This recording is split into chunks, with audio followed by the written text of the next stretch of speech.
Bismillahirrahmanirrahim. Assalamualaikum warahmatullahi wabarakatuh.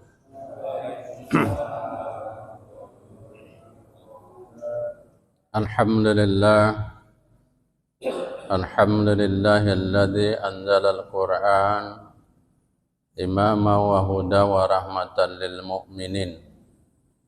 Ashhadu an la ilaha illallah wahdahu la syarikalah wa ashhadu anna Muhammadan abduhu wa rasuluh la nabiyya ba'dah ila yaumil qiyamah. Allahumma salli ala sayyidina Muhammad wa ala alihi wa sahbihi wa sallim. Faqala Allah ta'ala fi kitabihil karim. A'udzu billahi minasy syaithanir rajim. Bismillahirrahmanirrahim.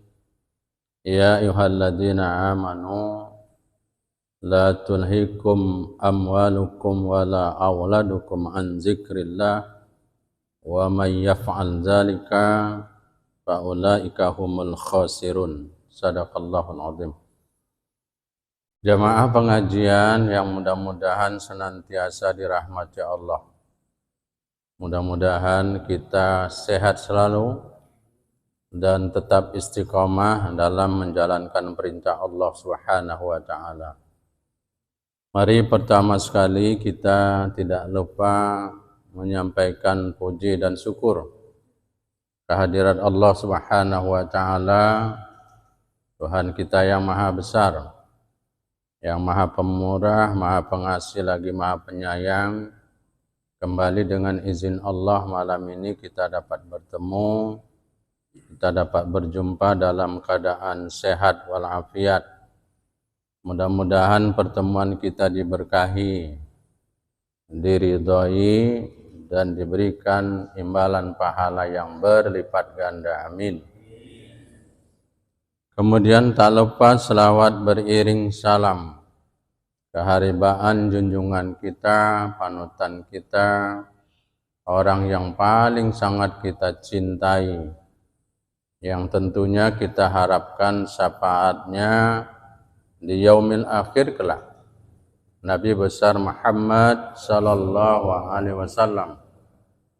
Allahumma salli ala sayyidina Muhammad wa ala ali sayyidina Muhammad beserta keluarga, sahabat dan pengikutnya yang salihin hingga hari kemudian. Tidak terasa malam ini kita berada di tanggal 12 Rajab. Bulan Rajab ini bulan yang mulia, bulan yang istimewa dalam perjalanan umat Islam. Oleh karena itu bagi kita yang ingin berpuasa sunat, bisa kita melakukan puasa sunat Yaumul Bid, yaitu tanggal 13, 14, dan 15 Rajab. Di mana Rasulullah menjelaskan siapa yang berpuasa 3 hari di setiap bulan, maka dia akan mendapatkan pahala seolah-olah puasa 1 bulan penuh.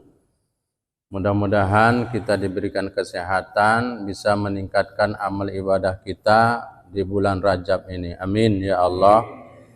Amin ya Rabbal Alamin. Begitu juga kita tidak boleh lupa bulan Rajab ini kita banyak berdoa. Seperti doa yang diajarkan, Allahumma barik lana fi Rajab wa Sya'ban wa balighna fi Ramadan. Ya Allah, berkahilah kami di bulan Rajab dan bulan Sya'ban, dan sampaikanlah kami di bulan suci Ramadan. Amin. Mudah-mudahan umur kita dipanjangkan oleh Allah Subhanahu wa taala. Kita mulai pengajian kita mengisahkan sebuah kisah yang termuat dalam Al-Quranul Karim dalam surah Al-Qalam. Surah Al-Qalam ini surah ke-68 Bisa kita lihat pada juz 29, ayatnya adalah ayat 17 sampai dengan ayat 33. Di dalam ayat ini Allah mengkisahkan ada seorang laki-laki yang soleh, yang taat ibadah kepada Allah, dan orang ini pemurah orang, suka membantu orang. Dan laki-laki yang soleh ini memiliki kebun. Di dalam ayat ini disebutkan kebun kurma dan kebun tumbuh-tumbuhan yang lain. Kalau seandainya laki-laki ini dia panen, maka hasil dari panen kebunnya itu dia gunakan sepertiga untuk menanam kembali, sepertiga untuk keperluan diri dan keluarganya, dan sepertiga diberikan kepada orang miskin dan fakir yang memerlukan. Jadi dia mengambil sepertiga saja dari hasil dari kebun yang diberikan Allah kepadanya itu. Luar biasa laki-laki ini. Dan itu berjalan terus. Satu ketika laki-laki soleh ini meninggal dunia. Ketika dia meninggal dunia, ini kebun berpindah tangan kepada anak-anaknya, ya, dan mereka bermusyawarah. Di antara anak-anaknya itu bermusyawarah. Mereka dalam musyawarah itu mengatakan, apakah hasil kebun ini kita lakukan juga seperti ayah kita melakukan?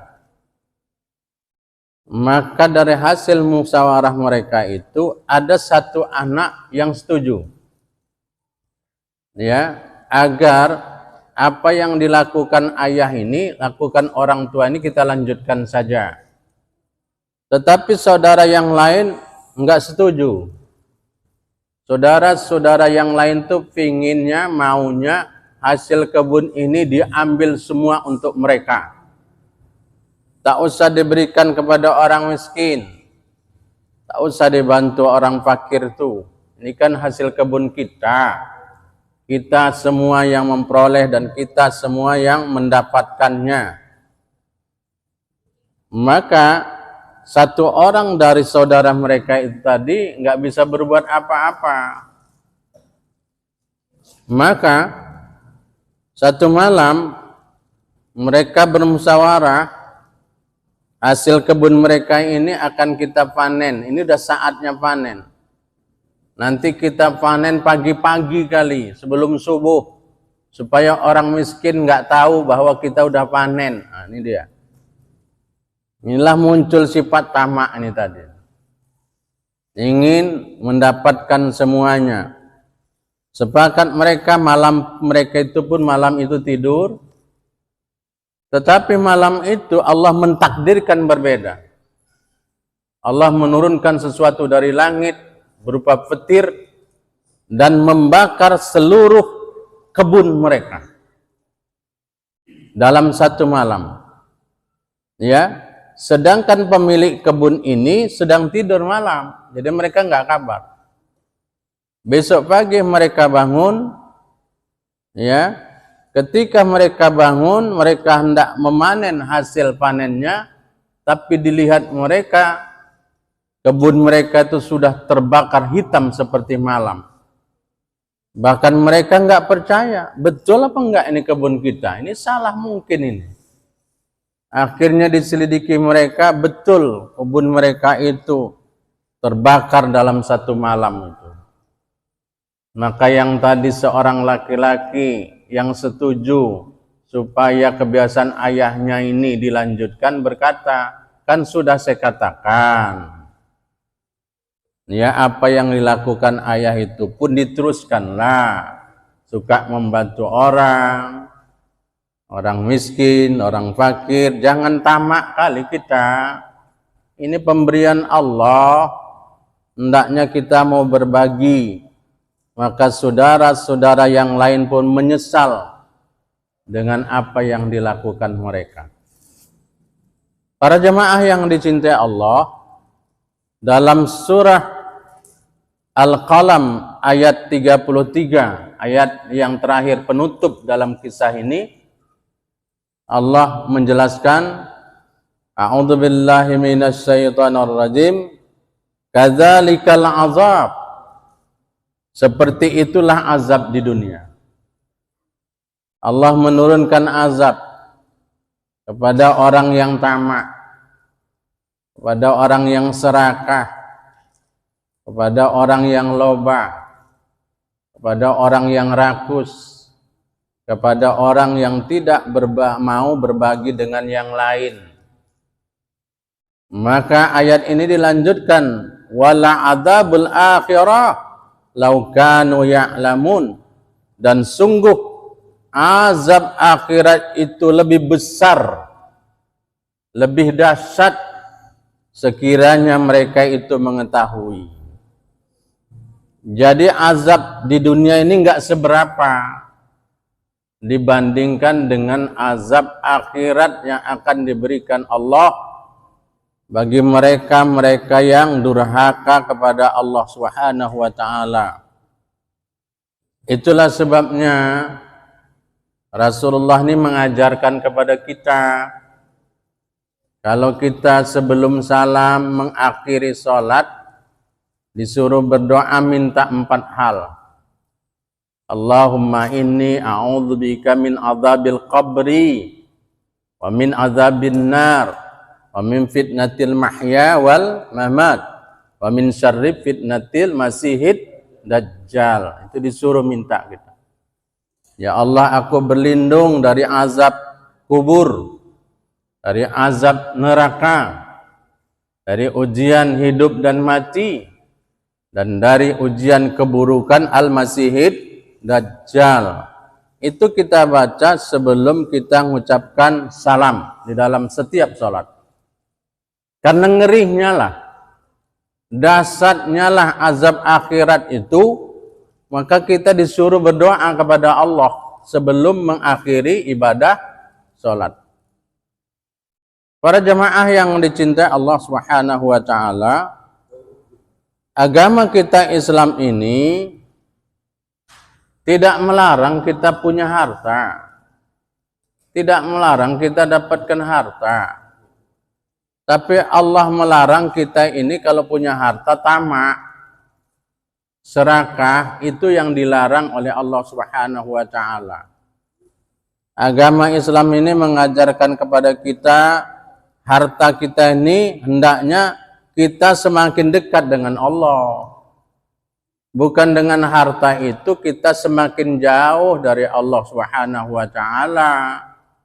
Timbul tamak, ujungnya timbul bakhil. Karena orang tamak ini tidak ingin hartanya berkurang sedikit pun. Padahal kalau kita renungkan, orang yang sudah meninggal itu ingin balik lagi. Ingin apa? Ingin menginfakkan hartanya. Itulah yang disebutkan Allah Subhanahu wa taala di dalam Al-Qur'an dalam surah Al-Munafiqun ayat 10 sampai dengan ayat 11. A'udzubillahi minasyaitonirrajim. Bismillahirrahmanirrahim.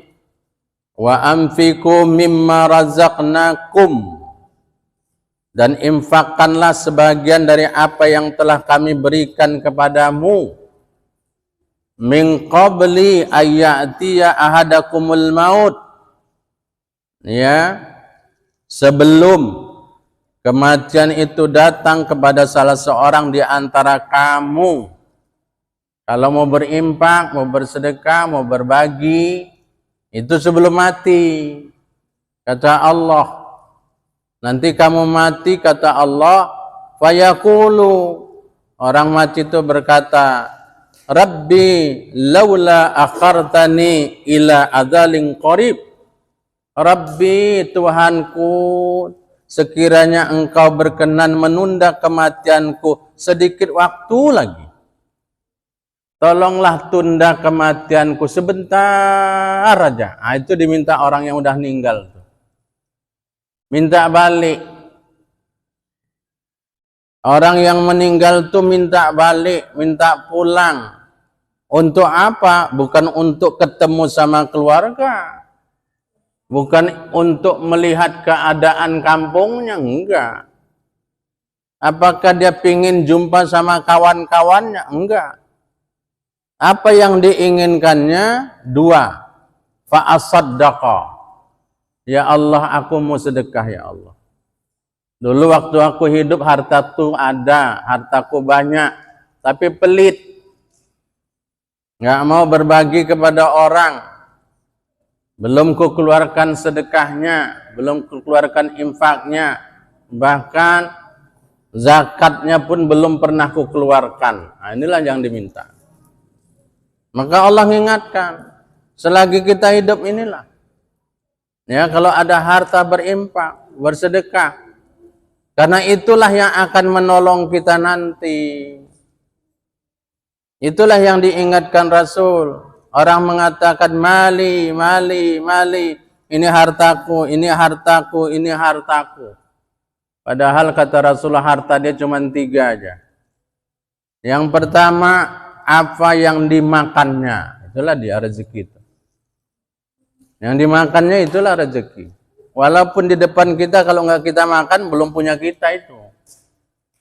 Ya, kalau sudah kita makan itu punya kita namanya itu. Yang ketiga adalah pakaian yang kita pakai sampai lusuh. Yang ketiga kata Rasulullah. Yang ketiga adalah yang pertama tadi makan yang kita makan, yang kedua adalah pakaian yang kita pakai. Yang ketiga kata Rasulullah, harta yang kau infakkan. Harta yang kau sedekahkan, harta yang kau bagi kepada fakir miskin, sedangkan harta yang kau tinggalkan itu adalah harta ahli waris yang akan dibagi-bagi oleh mereka setelah kau nanti meninggal. Para jamaah yang dicintai Allah Subhanahu wa taala. Yang kedua, orang yang meninggal itu apa yang dimintanya? Wa akum minas sholihin. Yang pertama minta supaya diberikan kesempatan untuk sedekah. Yang kedua, ya Allah berikan aku kesempatan untuk beramal soleh. Untuk sholat. Sholat jamaah. Untuk ngaji. Untuk zikir. Untuk baca Quran. Karena dulu diberikan waktu panjang lama tak pernah digunakan untuk yang baik. Aku ingin beramal ya Allah. Aku ingin puasa. Aku ingin berzakat. Kalau ada rezeki aku ingin pergi haji, pergi umrah, beribadah di tanah suci. Itu diminta. Tapi apa kata Allah di dalam ayat yang ke-11? Surah Al-Munafikun. Wala yu'akhirallahu nafsan idza ja'ajaluha wallahu khabirum bima ta'malun. Dan Allah tidak akan menunda. Allah tidak akan menunda kematian seseorang apabila waktu kematiannya telah datang. Nggak bisa, nggak ada. Allah tegas tuh mengatakan, tidak akan ditunda kalau waktu mati itu telah datang kepada kita, menghampiri kita. Maka di ujung ayat ini Allah mengatakan, dan Allah Maha mengetahui terhadap apa yang kau kerjakan. Apa yang kita buat Allah tahu. Oleh karena itu para jamaah yang dicintai Allah Subhanahu wa taala, sahabat-sahabat Rasul itu banyak yang kaya. Utsman bin Affan itu orang kaya. Ya, sehingga wakafnya itu ada sampai sekarang di Mekah. Sampai sekarang wakaf Sayyidina Utsman bin Affan sampai sekarang masih ada. Itu artinya pahala beliau itu yang sudah meninggal 14 abad yang lalu itu mengalir terus sampai sekarang. Begitu juga sahabat Nabi Abdurrahman bin Auf, itu orang kaya. Begitu juga istri Rasulullah Siti Khadijah, itulah orang yang pertama masuk Islam dalam sejarah perjalanan Rasul. Dia mengucapkan syahadat kepada Rasul ketika Rasulullah diangkat menjadi Rasul. Ya, dan dia orang paling kaya di kota Mekah ketika itu, habis hartanya untuk memperjuangkan Islam. Tetapi mereka, harta mereka itu digunakan untuk hal-hal yang baik, untuk kemaslahatan umat, untuk menolong ajaran Islam, menolong agama. Maka Allah Subhanahu wa taala mengingatkan kepada kita di dalam Al-Qur'anul Karim, dalam surah An-Nur ayat 37, Allah berfirman, dan ini Allah mengingatkan kepada kita. A'udzubillahi minasyaitonir rajim. Bismillahirrahmanirrahim. Rijalul la tulhihim tijaratun wala bai'un an zikrillah wa iqamis shalah wa ita'iz zakah yakhafuna yawman taqallubu fihil qulub wal absar. Apa kata Allah? Orang yang tidak dilalaikan ini oleh perdagangan dan jual beli dalam mengingat Allah. Silakan mau dagang, mau jual beli, tapi jangan dilalaikan gara-gara jualan, gara-gara jual beli, gara-gara berdagang, tak ingat sama Allah, tak mendirikan sholat, tak bayar zakat. Jangan, kata Allah.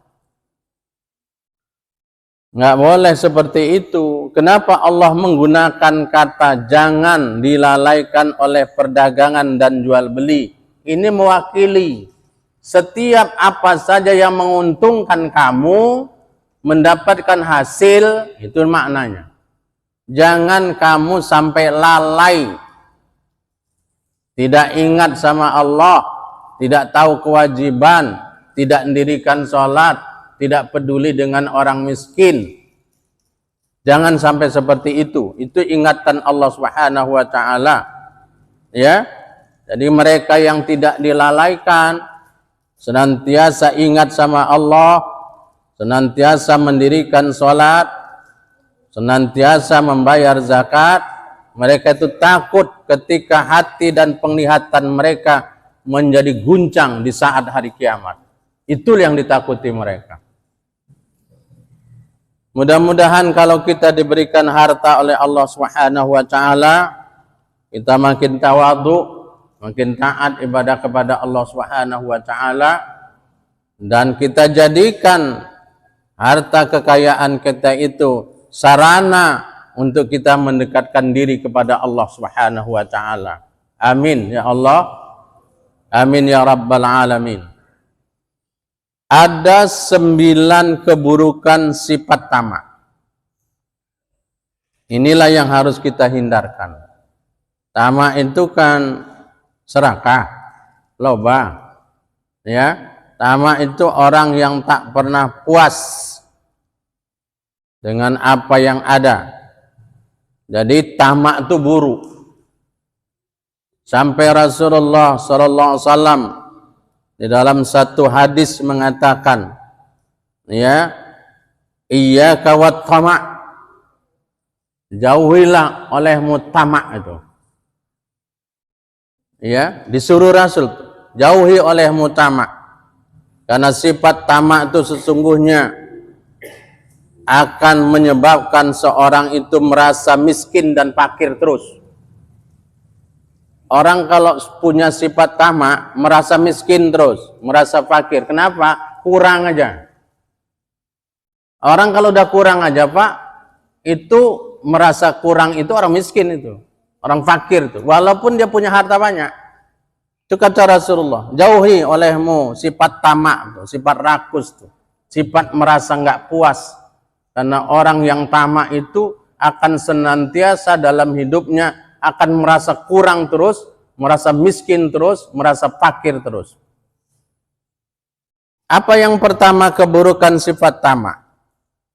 Orang yang tamak ini terlalu cinta kepada harta dunia. Ya, sikap tamak ini membahayakan kehidupan manusia karena terlalu cinta kepada dunia, terlalu cinta kepada harta, dan tidak pernah kenal puas. Itu yang disebutkan Allah. Nanti cari dalam surah Al-Fajr. Surah Al-Fajr ayat 20. A'udzu billahi minasyaitonir rajim. Wa tuhibbunal mala hubban jamma. Itu kata Allah. Dan kamu tuh mencinta harta benda dan dengan kecintaan yang berlebih-lebihan.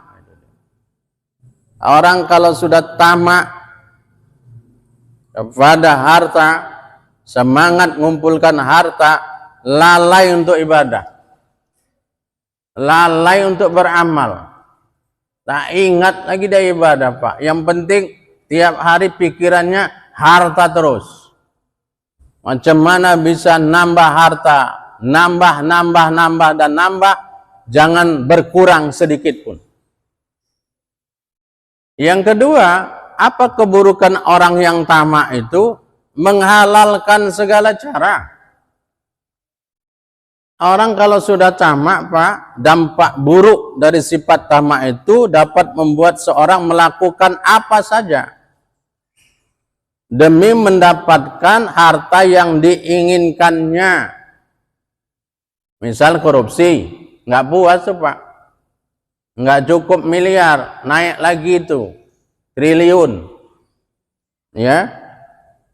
Orang kalau sudah tamak menghalalkan segala cara, suap sana, suap sini, yang penting dapat pekerjaan itu. Ya, yang penting proyek itu goal. Nah, itu. Orang kalau sudah tamak mau melakukan kecurangan, nggak peduli hukum, tabrak saja. Kan udah tamak dia. Yang penting keinginannya nyampe. Orang kalau sudah tamak, Pak, kalau dia berusaha dalam bidang perdagangan, ngurangi timbangan. Orang kalau sudah menghalalkan segala cara, nipu pun mau, bohong pun mau, ya, merampok pun mau, menjadi mafia pun mau. Na'udzubillah. Makanya Rasulullah mengingatkan, nanti akhir zaman, orang dalam mendapatkan harta itu tidak peduli dari yang halal maupun yang haram. Itu nanti akhir zaman. Enggak peduli. Ini yang halal, ini yang haram. Babat terus, tabrak terus. Itu diingatkan oleh baginda Rasulullah SAW. Itulah akibat buruk dari tamak. Yang ketiga, tamak ini membuat orang menjadi kikir, bakhil, pelit, tak mau berbagi kepada orang lain. Apa sebab? Karena dia tidak ingin hartanya ini berkurang.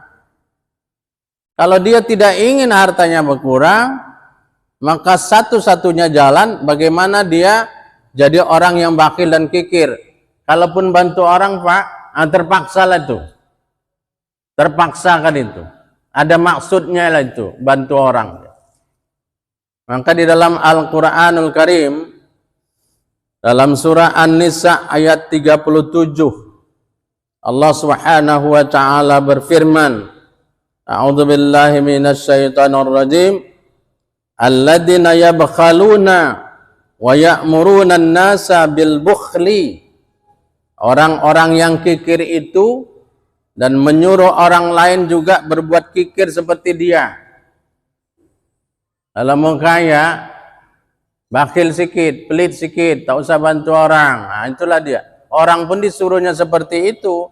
Wa yaktumuna ma atahumullahu min fadlih, dan mereka menyembunyikan karunia yang telah diberikan Allah kepadanya. Sengaja tuh hartanya dirondokkannya, disembunyikannya sehingga orang nggak tahu. Maka di ujung ayat ini Allah menjelaskan, Wa a'tadna lil kafirina adzaban muhina. Kami telah menyediakan untuk orang-orang kafir itu azab yang menghinakan.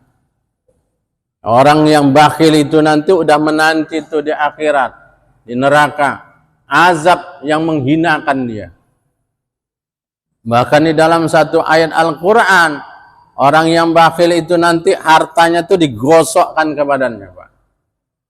Gimana kalau digosokkan? Setrikanya sebesar apa tuh? Sebesar badannya lah. Dan setrika itu terbuat dari azab api neraka, digosokkan ke badannya. Hilang daging tuh.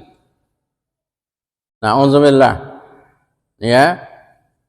Yang keempat, keburukan sifat tamak itu dapat menimbulkan rasa dengki, hasad kalau bahasa kita. Dia tidak ingin ada orang lain yang melebihi dia. Orang tamak itu begitu dia. Dia udah siang malam pagi sore kerja, ini kok ada yang menyaingi dia hartanya ini, enggak mau dia tuh. Tak suka sama orang yang lebih kekayaannya daripada dia. Yang kelima, sifat tamak ini Pak, jauh rahmat Allah. Allah tak suka sama orang yang tamak, yang bakhil, yang tidak ingin berbagi satu sama lain. Dan yang keenam, sifat tamak ini akan membawa seseorang itu menjadi lupa terhadap kehidupan akhirat, lupa mati, lupa dia bakal kembali ke hadirat Allah. Dan masalah harta ini berbeda Pak dengan yang lain. Kalau nikmat umur, Allah cuma nanya, umurmu kau gunakan kemana? Kalau nanya orang muda, masa mudamu, itu ditanya sama Allah. Masa mudamu kau gunakan kemana? Yang ketiga, kalau kita berilmu, ilmumu kau gunakan untuk apa? Tapi kalau persoalan harta ini dua pertanyaannya. Dari mana dan kemana? Ini dari mana kau dapat ini, beli ini, beli ini, beli ini, beli ini, beli ini. Nah ini sumbernya dari mana nih? Kalau sumber tak jelas Pak, dari mana kau dapatkan harta sebanyak ini? Sampai sekian miliar, sampai sekian triliun, ini dari mana ini? Ini dari mana nih duit ini? Dan kemana kau gunakan ini harta ini? Apakah kau gunakan untuk yang baik? Atau kau gunakan untuk maksiat, atau kau gunakan untuk perbuatan-perbuatan yang buruk. Sebelum empat ini kita jawab Pak, tak bergeser kaki kita itu. Yang paling berat itu soal harta. Harta itulah yang paling berat yang akan kita pertanggungjawabkan di hadapan Allah Subhanahu wa taala. Yang ketujuh, sifat buruk daripada orang yang tamak ini, kadang-kadang berpikirnya nggak jernih, Pak. Kenapa? Nggak peduli dia akibat. Ya, nggak peduli dia zolimi orang, nyakiti orang, rugikan orang, nggak peduli. Itulah orang tamak.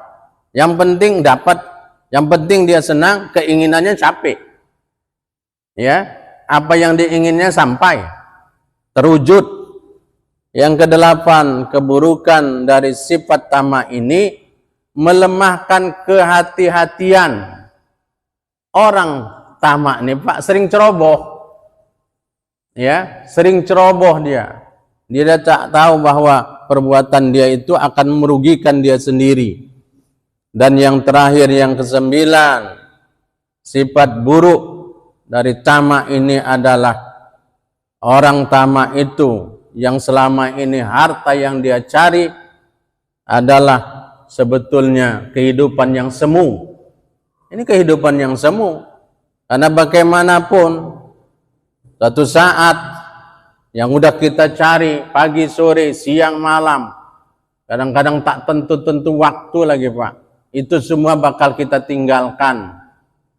Kalau kita sudah meninggal dunia, apa yang kita bawa? Kain kapan 3 lapis. Namanya kain kapan, mau kapan-kapan dipakai boleh. Ya, atau mau dites dia malam ini silakan, boleh dipakai. Itu makanya kain kapan, mau kapan-kapan dipakai. Nggak ada yang kita bawa, Pak. Harta kita tinggalkan semua. Itulah yang kadang-kadang kita cari, kita kejar siang malam, pagi sore, kadang-kadang nggak tahu waktu lagi kita. Itulah kehidupan yang semu itu. Inilah 9 keburukan dari sifat tamak. Kita berdoa kepada Allah, mudah-mudahan kita terjauhkan dari sifat tamak. Amin. Ya Allah, amin ya Rabbal alamin. Sebagai penutup, ada 5 langkah untuk menghindarkan kita dari sifat tamak. Caranya, 1, biasakan diri kita ini senantiasa mensyukuri nikmat yang diberikan Allah itu kepada kita. Sekecil apapun, syukurilah. Ya. Harta-harta yang diberikan Allah Subhanahu wa taala itu kita syukuri. Seperti apa yang disebutkan Allah dalam Al-Qur'an, la in syakartum la azidannakum wa la in kafartum inna azabi lasyadid. Kalau kita tahu mensyukuri nikmat Allah, ditambah ya Allah, tenang, rajin ibadah. Tapi kalau kita kupuri, azab Allah tuh pedih. Ya, banyak harta tapi merasa kurang terus. Yang kedua, cara menghindari sifat tamak itu biasakan hidup sederhana. Walaupun kita mampu, hidup sederhana itu lebih enak, lebih nyaman. Ya. Sifat sederhana dalam hidup kita ini qanaah. Merasa cukup dengan apa yang diberikan Allah sama kita, itu qanaah. Zuhud itu bukan membenci dunia, tapi sekedarnya aja sudah kebutuhan kita terpenuhi, sudah. Ya. Itu zuhud namanya dalam hidup kita. Yang ketiga adalah menghindari sifat iri bila ada orang lain yang mempunyai kelebihan harta dari kita. Ya, jangan kita iri, jangan kita nggak suka dengan orang yang melebihi hartanya dari kita. Yang keempat adalah membiasakan diri sifat ikhlas, jujur, pemurah, rendah hati, walaupun harta banyak, jangan sombong. Rendah hati kita sama orang. Ya, yang terakhir, yang kelima, supaya kita ini memiliki sifat yang baik dalam hidup ini, menghindari sifat tamak, sadar bahwa materi itu hanya hiasan hidup, alat untuk menuju kebahagiaan di akhirat, bukan segala-galanya, walaupun kita butuhkan. Jangan sampai karena harta itu tak sholat, tak ibadah, ya, lupa sama akhirat. Itulah yang kita takutkan dalam hidup kita. Ini saja tema kita, mudah-mudahan bermanfaat bagi kita semua. Dan mudah-mudahan kita terjauhkan dari sifat-sifat yang tidak baik. Dan mudah-mudahan kita dihiasi dengan sifat-sifat yang terpuji. Amin. Ya Allah, amin ya Rabbal alamin. Akhirul kalam. Billahi taufiq wal hidayah. Wassalamualaikum warahmatullahi wabarakatuh.